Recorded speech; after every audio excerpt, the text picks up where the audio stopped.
coach Amr Djobour pour la chaîne 3.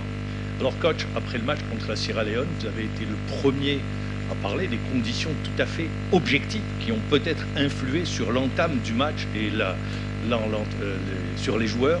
Vous avez été suivi par Sadio Mané, qui est monté au créneau sur les 2 matchs à 14h, et vous avez été suivi par votre futur adversaire pour la 3e journée, en l'occurrence l'entraîneur de la Côte d'Ivoire.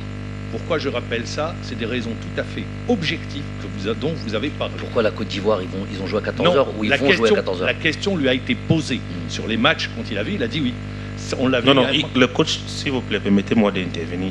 Le coach de la Côte d'Ivoire a dit les conditions, ce sont pour toutes les équipes.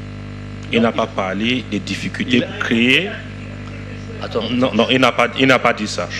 Il n'a pas dit ça. Très bien. Ok. Très bien, si vous permettez. Je reviens. Donc, attends, juste une seconde.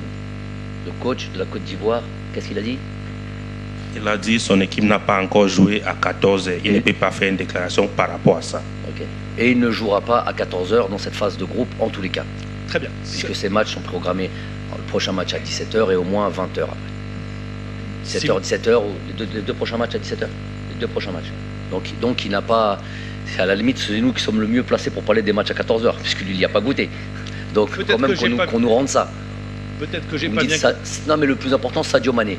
Très bien. Peut-être que j'ai pas bien compris, Parce mais qu'il a joué à 14h 2 fois. Je suis sûr d'avoir compris cela, mais c'est pas grave.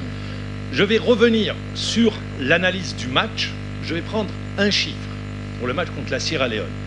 10 passes décisives. Ça veut dire que ça aurait pu se conclure avec un but. Donc domination, et vous l'avez vous-même signalé, l'équipe d'Algérie a dominé sur le rendu et le contenu était l'une des meilleures prestations.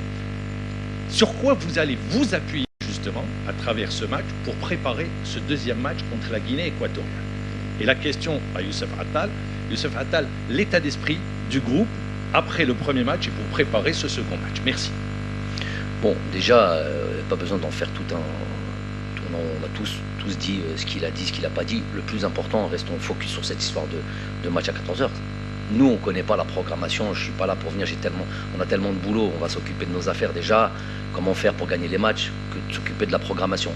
Cependant, ces matchs à 14h, ils sont évidemment, dans les conditions dans lesquelles on joue, ils sont évidemment préjudiciables d'un point de vue dépenses d'énergie. Et je le dis, une équipe qui attaque, les statistiques le montrent, une équipe qui attaque, une équipe qui essaye de développer des actions, de développer du jeu, de se créer des chances et d'essayer de marquer, contrairement à une équipe qui défend, il y a une plus grosse dépense d'énergie. Pourquoi? Ça, je vais vous donner ça, quand même, qu'on puisse parler un peu de purement football. Parce qu'on n'attaque pas en trottinant, parce qu'on n'attaque pas en coulissant. On attaque avec des courses à haute intensité, avec du sprint,